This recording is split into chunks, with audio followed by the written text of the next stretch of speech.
नमस्कार साथियों आज की इस वीडियो में हम एसएससी जीडी एग्जाम 12 फरवरी ऑल शिफ्ट में आए हुए प्रश्नों को देखेंगे। जी हाँ, मैक्सिमम जितने प्रश्न हो सकते हैं वो सारे प्रश्न ऑल शिफ्ट में आए हुए सारे प्रश्नों को आज के इस वीडियो में हम देखने वाले हैं। लेकिन आगे बढ़ने से पहले आपको बता दूं, एक महत्वपूर्ण फैक्ट आपको बता दूं कि जो भी की पॉइंट बताया जाता है उस पे आपको विशेष तौर पे ध्यान में रखना है। ठीक है, क्वेश्चन रिपीट हो या ना हो इसकी कोई गारंटी नहीं है, लेकिन की पॉइंट जो बताए जाते हैं वहां से क्वेश्चन निश्चित तौर पे बनेंगे। ठीक है मेरे भाई, और की पॉइंट में जो भी फैक्ट बताए जाते हैं उसको आप भी वेरीफाई कर लिया करो। ठीक है, मेरी बात समझ रहे हैं ना। जो चीज हम बता रहे हैं उस पर विश्वास तो आप करिए जरूर, ठीक है, लेकिन आप अपने स्तर पर भी उसको वेरीफाई कर लिया करिए। ठीक है, कभी कभी मिस्टेक हो जाती है। ठीक है, चलिए पहला प्रश्न देखते हैं कि संगीत नाटक अकादमी के द्वारा कितने प्रकार के पुरस्कार दिए जाते हैं। तो इसका जो राइट आंसर है वो है 2। ठीक है, संगीत नाटक अकादमी के द्वारा 2 प्रकार के पुरस्कार दिए जाते हैं। कौन कौन से पुरस्कार हैं? वो है संगीत नाटक अकादमी पुरस्कार, एक तो ये है मूल पुरस्कार, और एक है संगीत नाटक अकादमी फेलोशिप, जो कि सबसे बड़ा पुरस्कार है इस अकादमी का। ठीक है, संगीत नाटक अकादमी पुरस्कार की अगर बात करें तो ये पुरस्कार आपका संगीत, नृत्य, रंगमंच, पारंपरिक, लोक या जनजातीय संगीत, नृत्य या थिएटर, कठपुतली और प्रदर्शन कला में योगदान के लिए पुरस्कार दिया जाता है। ठीक है, इस पुरस्कार में एक ताम्रपत्र, अंगवस्त्र और 1 लाख रुपए नकद दिया जाता है। ठीक है, वहीं अगर संगीत नाटक अकादमी फेलोशिप की अगर बात करें तो यह संगीत नाटक अकादमी द्वारा दिया जाने वाला सर्वोच्च सम्मान है। यह फेलोशिप राष्ट्रीयता, नस्ल, जाति, धर्म, पंथ या लिंग के भेद के बिना दिया जाता है, मतलब कोई भी हिंदुस्तान का कोई भी नागरिक इसे प्राप्त कर सकता है। ठीक है, इस फेलोशिप में एक ताम्रपत्र, अंगवस्त्र के साथ 3 लाख रुपए नकद दिया जाता है। ठीक है, ध्यान देने की बात यह है कि राष्ट्रीय संगीत नाटक अकादमी जो फेलोशिप है अधिकतम एक बार में 40 लोगों को ही दिया जा सकता है। ठीक है, और ये पुरस्कार जो है राष्ट्रपति के द्वारा प्रदान किया जाता है। ठीक है मेरे भाई, चलिए अगले प्रश्न पे चलते हैं। तैराक हरि नटराज का संबंध किस राज्य से है? तो इसका जो राइट आंसर है वो है कर्नाटक। ठीक है, कर्नाटक। ठीक है, वर्तमान में आपका 38वां राष्ट्रीय खेल चल रहा है। ठीक है, तो कर्नाटक के तैराक श्री हरि नटराज और श्रीनिधि दे सिंधु ने 38वें राष्ट्रीय खेलों में क्रमशः पुरुष और महिला वर्ग में अपने अपने 7वें स्वर्ण पदक का दबदबा मजबूत किया। ठीक है, मतलब ये तो करंट अफेयर्स की बात हो गई, लेकिन तैराक हरि नटराज का संबंध किस राज्य से है? कर्नाटक, इसका राइट आंसर है। अगला प्रश्न है कि भारत के किस पड़ोसी देश में शिशु मृत्यु दर सबसे कम है? इसका जो राइट आंसर है वो है नेपाल। ठीक है, देखिए इस प्रश्न का आंसर देश समय काल के आधार पर अलग अलग हो सकता है। ठीक है, वर्तमान समय को ध्यान में रखते हुए इसका आंसर आपको हम बता रहे हैं, अपने हिसाब से इसको आप वेरीफाई कर लीजिएगा। भारत के पड़ोसी देश नेपाल में शिशु मृत्यु दर सबसे कम है। भारत में शिशु मृत्यु दर ज्यादातर पड़ोसी देशों से ज्यादा है। शिशु मृत्यु दर प्रति 1000 जीवित जन्मों पर 1 साल से कम उम्र के बच्चों की मौतों की संख्या होती है। ये शिशु मृत्यु दर की परिभाषा हो गई। ठीक है, जिसको आप आईएमआर बोलते हैं। ठीक है, 2000 में भारत में 5 वर्ष से कम आयु के बच्चों की मृत्यु प्रति 1000 जीवित बच्चों पर 88 थी, जबकि बांग्लादेश में प्रति 1000 पर 84 और नेपाल में 83 मृत्यु दर दर्ज की गई थी। इन्हीं 3 देशों में शिशु मृत्यु दर आईएमआर भी सबसे कम है। सबसे अधिक शिशु मृत्यु दर म्यांमार की है। अगला प्रश्न है कि वर्ष 2023 में महात्मा गांधी की कौन सी जयंती मनाई गई थी? 154वीं इसका राइट आंसर है। ठीक है मेरे भाई, महात्मा गांधी का जन्म कब हुआ था आप जानते ही हैं, 2 अक्टूबर 1869 को गुजरात के पोरबंदर में हुआ था। ठीक है, 2 अक्टूबर के दिन 2 महान हस्तियों का जन्म हुआ था, ये भी आप जानते होंगे। ठीक है, चलिए अगले प्रश्न पे चलते हैं। आर्टिकल 226 का संबंध किससे है? आर्टिकल 226 का संबंध उच्च न्यायालयों को रिट जारी करने का अधिकार देता है। कौन सी रिट, किस प्रकार की रिट, उसके बारे में आइए बात कर लेते हैं। देखिए, अनुच्छेद जो 226 है इसके तहत जो है बंदी, प्रत्यक्षीकरण, परमादेश, उत्प्रेषण, प्रतिषेध और अधिकार इच्छा, ठीक है, इतने प्रकार के रिट जारी किए जा सकते हैं। ठीक है, ये अनुच्छेद जो है संविधान के भाग 5 के अंतर्गत आता है। अनुच्छेद 226 के तहत उच्च न्यायालय को रिट जारी करने का अधिकार है। सर्वोच्च न्यायालय केवल मौलिक अधिकारों के हनन की स्थिति में ही रिट जारी कर सकता है। ठीक है मेरे भाई, अगला प्रश्न है कि तबला वादक जाकिर हुसैन का संबंध किस घराने से है? तो पंजाब घराना इसका राइट आंसर है। ठीक है, पंजाब घराने के साथ साथ आपको अजराड़ घराना भी याद रखना है, कभी कभी घुमा के पूछा जा सकता है। ठीक है, इनके जो पिता थे उस्ताद अल्लाह रखा, वो भी पंजाब घराने के प्रसिद्ध तबला वादक थे।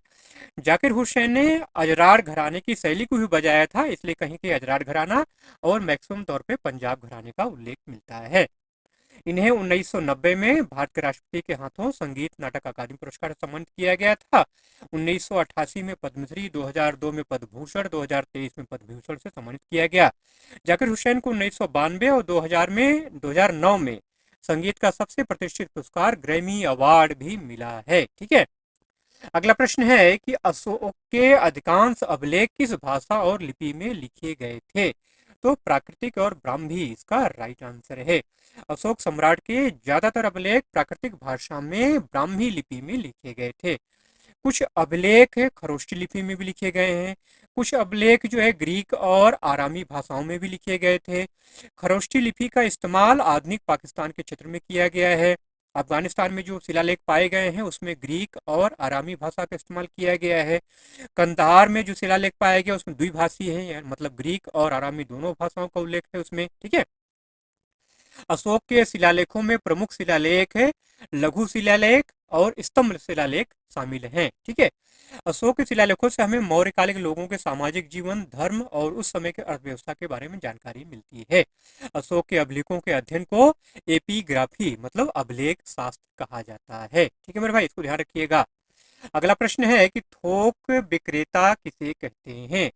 जो कंपनियां या व्यक्ति बड़ी मात्रा में सामान खरीदते हैं और फिर उन्हें खुदरा विक्रेताओं को बेचते हैं, उसे थोक विक्रेता कहते हैं।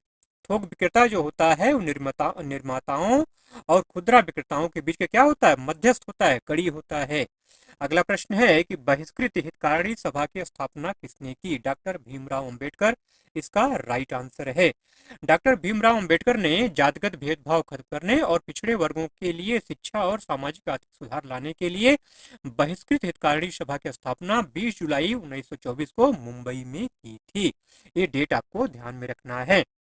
कौन सी पंचवर्षीय योजना औद्योगिक विकास पर केंद्रित थी? दूसरी पंचवर्षीय योजना 1956 से 1961 के बीच में चली। ये भारत में तीव्र औद्योगिकीकरण पर केंद्रित थी। पहली पंचवर्षीय योजना कृषि संबंधी विकास पर केंद्रित थी। छठी पंचवर्षीय योजना इसकी इस समय इंदिरा गांधी प्रधानमंत्री थी। ये 1980 से 1985 तक चला। इस योजना का मूल उद्देश्य गरीबी उन्मूलन और तकनीकी आत्मनिर्भरता प्राप्त करना था। ठीक है, 10वीं पंचवर्षीय योजना की अगर बात करें 2002 से 2007 तक चला। इसका उद्देश्य क्या था? 10 वर्षों में प्रति व्यक्ति आय दोगुनी करना। उच्च विकास दर का अर्थ लोगों के जीवन की बेहतर गुणवत्ता होनी चाहिए। 11वीं पंचवर्षीय योजना 2007 से 2012 तक चली। ठीक है, यह मनमोहन सिंह के प्रधानमंत्री काल की बात है। इसका उद्देश्य 2011-12 तक 18 से 23 आयु वर्ग के उच्च शिक्षा में नामांकन को बढ़ाना है। ठीक है, अगला प्रश्न है कि जीएसटी का संबंध संविधान के किस संशोधन अधिनियम से है? तो 101वां इसका राइट आंसर है, आपको ध्यान में रखना है। आधिकारिक तौर पर संविधान का 101वां संशोधन अधिनियम 2016 के रूप में जाना जाता है। इस संशोधन ने 1 जुलाई 2017 से भारत में एक राष्ट्रीय वस्तु एवं सेवा कर, जीएसटी का फुल फॉर्म होता है राष्ट्रीय वस्तु एवं सेवा कर, जीएसटी पेश किया। अगला प्रश्न है कि भारत की किस पंचवर्षीय योजना में जनसंख्या वृद्धि दर सबसे ज्यादा रही? तीसरी पंचवर्षीय योजना इसका राइट आंसर है। ठीक है, तीसरी पंचवर्षीय योजना भारत चीन युद्ध के बाद भारत पाकिस्तान युद्ध के कारण विफल रही। तीसरी पंचवर्षीय योजना 1961 से 1966 तक चली जो है। इसका उद्देश्य क्या था? भारत को अर्थव्यवस्था को आत्मनिर्भर और स्व उत्पादक बनाना था, लेकिन बहुत सारे राजनीतिक और आर्थिक संकट का इसने सामना किया और विफल रहा। अगला प्रश्न है कि वर्तमान में भारत के राष्ट्रीय सुरक्षा सलाहकार कौन है? अजीत कुमार डोभाल इसका राइट आंसर है। अजीत कुमार डोभाल भारत के प्रधानमंत्री के 5वें और वर्तमान राष्ट्रीय सुरक्षा सलाहकार एनएसए हैं। अगला प्रश्न है कि साक्षरता मापने के लिए न्यूनतम आयु कितनी है? 7 वर्ष इसका राइट आंसर है। जनगणना के मुताबिक 7 साल या उससे ज्यादा उम्र का व्यक्ति जो किसी भाषा में पढ़ और लिख सकता है साक्षर माना जाता है। साल 1991 से पहले की जनगणनाओं में 5 साल से कम उम्र के बच्चों को निरक्षर माना जाता था। ये दोनों फैक्ट आपको ध्यान में रखना है, ठीक है मेरे भाई। अगला प्रश्न है कि प्रधानमंत्री नरेंद्र मोदी को नवंबर 2024 में डोमिनिका का सर्वोच्च राष्ट्रीय सम्मान किस सम्मेलन के दौरान प्रदान किया गया था? इसका जो राइट आंसर है वो है भारत कैरिकॉम शिखर सम्मेलन। कब हुआ था, कहाँ हुआ था ये 20 नवंबर 2024 को जॉर्ज टाउन गुयाना में द्वितीय भारत कैरिकॉम शिखर सम्मेलन आयोजित किया गया था। ठीक है मेरे भाई। अगला प्रश्न है कि बीसीसीआई का पहला अध्यक्ष कौन था? तो RI ग्रांट गोवन इसका राइट आंसर है। ठीक है, 1928 में बीसीसीआई की स्थापना के बाद उन्हें अध्यक्ष चुना गया था और वह 1933 तक इस पद पर रहे। ठीक है, बीसीसीआई की स्थापना 4 दिसंबर 1928 को दिल्ली के रोशनारा क्लब में हुई थी। ठीक है, बीसीसीआई के पहले सचिव एंथनी डी मेलो थे। बीसीसीआई का मुख्यालय मुंबई के वानखेड़े स्टेडियम में है। इस समय बीसीसीआई के अध्यक्ष कौन है? पूर्व क्रिकेटर रोजर बिन्नी है। असम से ताल्लुक रखने वाले देवजी सैकिया को भारतीय क्रिकेट कंट्रोल बोर्ड बीसीसीआई के सचिव के रूप में नियुक्त किया गया है। उन्होंने किसका स्थान लिया है? जैसा का स्थान लिया है। ठीक है, जैसा कहाँ चले गए? अंतर्राष्ट्रीय क्रिकेट काउंसिल में चले गए। अगला प्रश्न है कि लाठी नृत्य का संबंध किस जनजाति से है? तो थारू इसका राइट आंसर है। थारू ही नहीं, कई जनजाति उसका संबंध है, आइए बता देते हैं आपको। देखिए, लाठी नाच या झर्रा नाच, लाठी नृत्य को लाठी नाच या झर्रा नाच जिसे कहते हैं, इसे थारू छड़ी नृत्य के नाम से भी जाना जाता है। थारू लोगों का एक सांस्कृतिक नृत्य है। इसके अलावा यह नृत्य जो है अहीर, ग्वाला और राउत से भी जुड़ा हुआ है। ठीक है, अगला प्रश्न है कि तत्वबोधिनी सभा की स्थापना किसने की? देवेंद्र नाथ टैगोर इसका राइट आंसर है। तत्वबोधिनी सभा की स्थापना देवेंद्र नाथ ठाकुर ने कलकत्ता में 6 अक्टूबर 1839 को की थी। इस सभा का उद्देश्य धार्मिक विषयों का चिंतन तथा उपनिषदों के सार का प्रसार करना था। आरंभ में इसका नाम तत्वरजनी सभा था। ठीक है, अगला प्रश्न है कि यामशे नाम का आदिवासी त्योहार कहाँ से संबंधित है? तो नागालैंड इसका राइट आंसर है। यामशे नाम का आदिवासी त्योहार नागालैंड के कोहिमा शहर में मनाया जाता है। यह त्योहार आमतौर पर सितंबर के आखिरी सप्ताह के अंत से अक्टूबर के पहले सप्ताह तक मनाया जाता है। यामशे नागालैंड की धोखरी जनजाति का प्रमुख त्योहार है, इसे आपको ध्यान में रखना है। ठीक है मेरे भाई। अगला प्रश्न है कि अर्णव चक्रवर्ती का संबंध किस वाद्य यंत्र से है? सरोद, सरोद इसका राइट आंसर है। थोड़ा सरोद के बारे में जान लेते हैं, कभी कभी वाद्य यंत्रों के बारे में भी प्रश्न पूछे जाते हैं। देखिए, सरोद कैसा वाद्य यंत्र है? सरोद एक तार वाला वाद्य यंत्र है जिसका इस्तेमाल भारतीय उपमहाद्वीप में हिंदुस्तानी संगीत में किया जाता है। ठीक है, सितार के साथ यह सबसे लोकप्रिय और प्रमुख वाद्य यंत्रों में से एक है। ठीक है, अगला प्रश्न है कि 2024 में दिल्ली का नया मुख्यमंत्री कौन बना? तो आतिशी मरला कालका जयी, आतिशी मरलेना कालका जयी दिल्ली की कालकाजी सीट से पहली बार विधायक बनी आतिशी केजरीवाल सरकार में सबसे ज्यादा विभाग संभाल रही थी। उनको 2024 में दिल्ली का मुख्यमंत्री बनाया गया था केजरीवाल के इस्तीफे के बाद। वर्तमान में स्थिति क्या है आप जानते ही हैं। ठीक है, पूरी तरह से इनका सफाया हो चुका है वहां से। अगला प्रश्न है कि गरिमा हजारिका का संबंध किस शास्त्रीय नृत्य से है? सत्रिया नृत्य से। सत्रिया नृत्य इसका राइट आंसर है। 5 अगस्त 2022 को गरिमा हजारिका का निधन हो गया है। प्रसिद्ध नृत्यांगना गरिमा हजारिका को संगीत नाटक अकादमी पुरस्कार से भी सम्मानित किया गया था। अगला प्रश्न है कि तंजावुर चौकड़ी किस नृत्य से संबंधित थे? भरतनाट्यम इसका राइट आंसर है। जी हाँ, भरतनाट्यम। तंजावुर चौकड़ी जो है ये 4 भाई थे, चिनप्पा, पोनप्पा, शिवानंदम और वडिवेलु। ये 19वीं शताब्दी की शुरुआत में रहते थे। इनके योगदान से भरतनाट्यम की आधुनिक कला को वास्तविक रूप मिला। इन्होंने भरतनाट्यम के मूलभूत अडब्बों को संहिताकृत किया। अगला प्रश्न है कि राष्ट्रीय स्क्वैश चैंपियनशिप खिताब जीतने वाली दूसरी सबसे कम उम्र की खिलाड़ी कौन बनी है? तो है अनाहत सिंह, इसका राइट आंसर है। अनाहत सिंह राष्ट्रीय स्क्वैश चैंपियनशिप जीतने वाली दूसरी सबसे कम उम्र की भारतीय महिला हैं। एशियाई खेलों और एशियाई चैंपियनशिप की दोहरी कांस्य पदक विजेता भी हैं। एशियाई खेलों में पदक जीतने वाली सबसे कम उम्र की भारतीय महिला भी हैं। राष्ट्रमंडल खेलों में देश का प्रतिनिधित्व करने वाली सबसे कम उम्र की एथलीट भी हैं। 2024 में इन्होंने 9 टूर खिताब जीते। 2025 सीजन में इन्होंने बकिंघम में ब्रिटिश जूनियर ओपन में अंडर 17 खिताब जीता। तो ये बातें कुछ हो गई अनाहत सिंह के बारे में। बात करते हैं हम संविधान के बारे में। संविधान के किस अनुच्छेद में भारत को राज्यों का संघ कहा गया है? रिपीटेड क्वेश्चन है, बार बार पूछा गया है।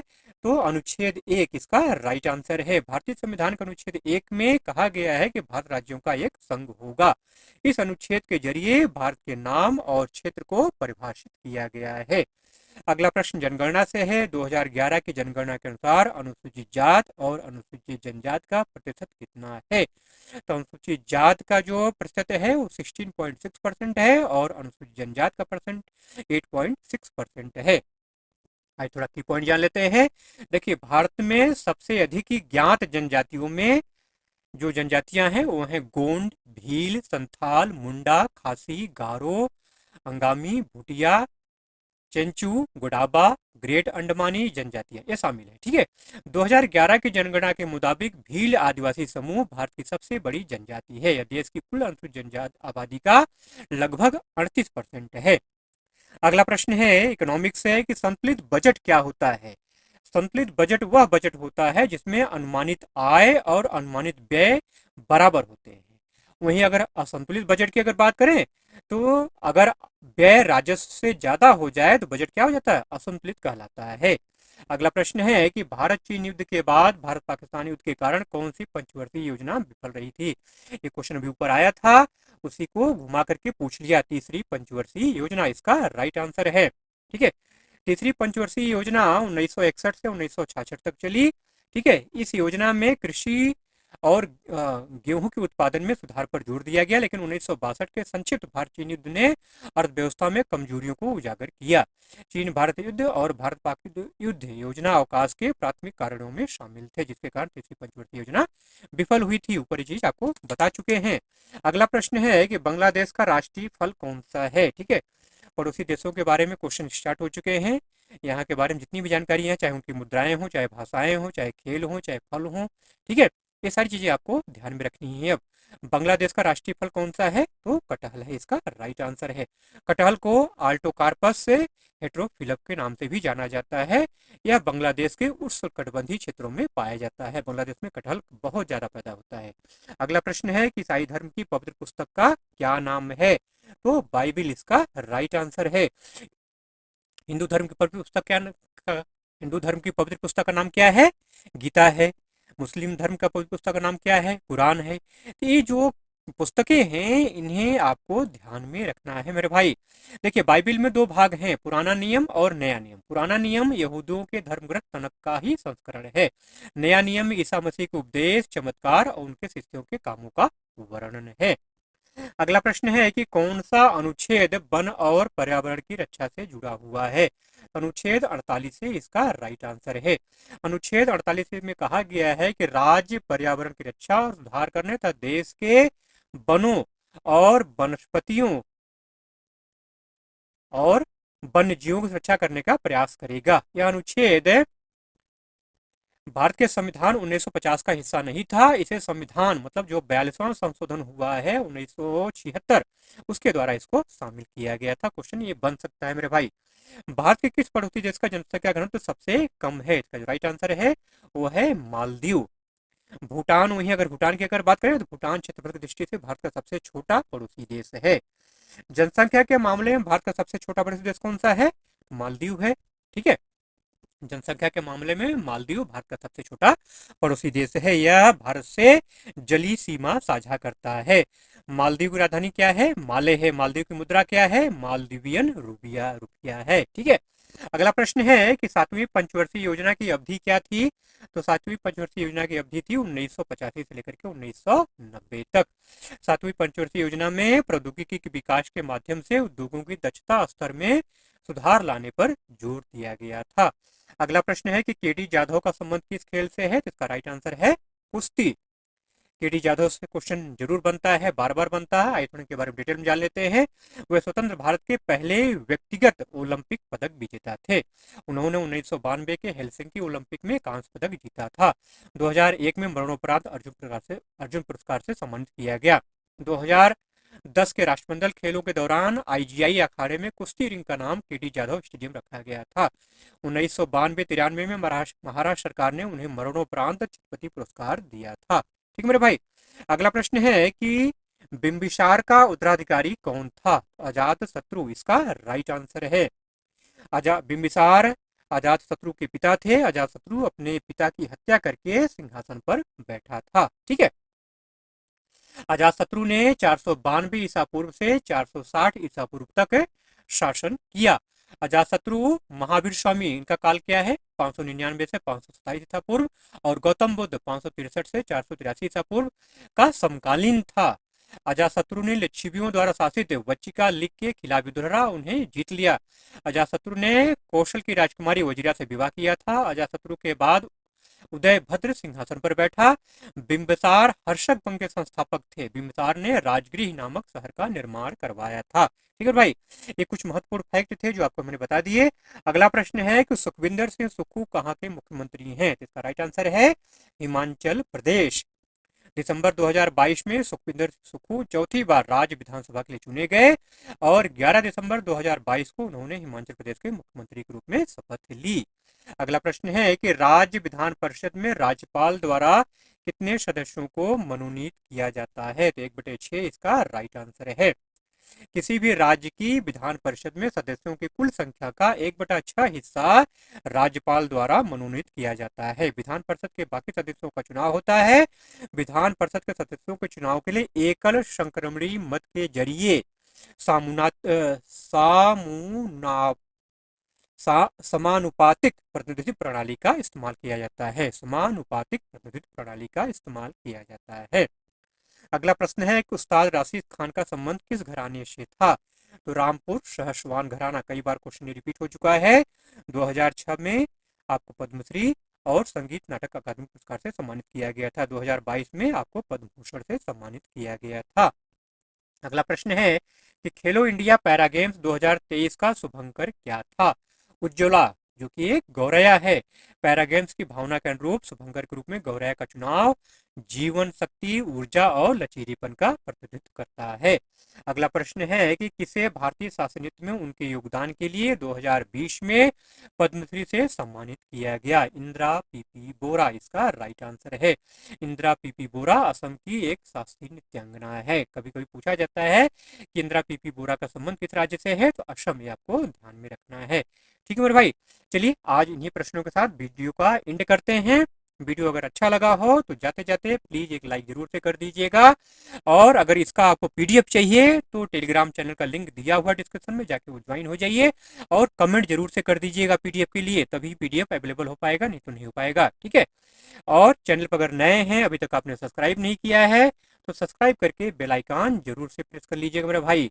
चलिए ऐसे ही कंटेंट के साथ मिलते हैं अगले वीडियो में, तब तक के लिए जय हिंद।